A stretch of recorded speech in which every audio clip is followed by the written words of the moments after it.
Stefano Bettiol e sono il vicepresidente dell'Associazione L'Abbraccio. Un'esperienza terribile, come vi siete accorti?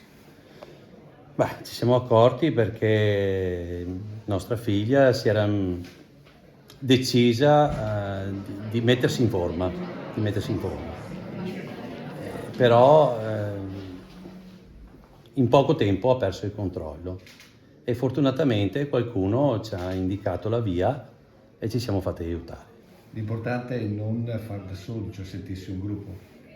Diciamo che all'inizio si tenta di far da soli perché è un problema grave e pesante che coinvolge tutta la famiglia.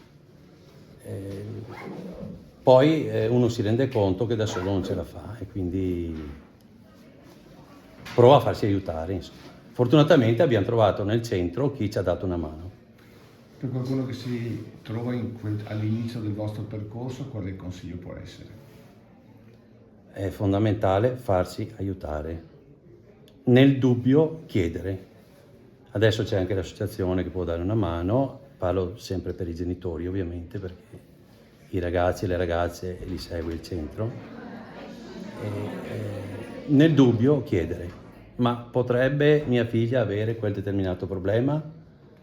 Come posso comportarmi? Allora noi sappiamo a chi indirizzarli.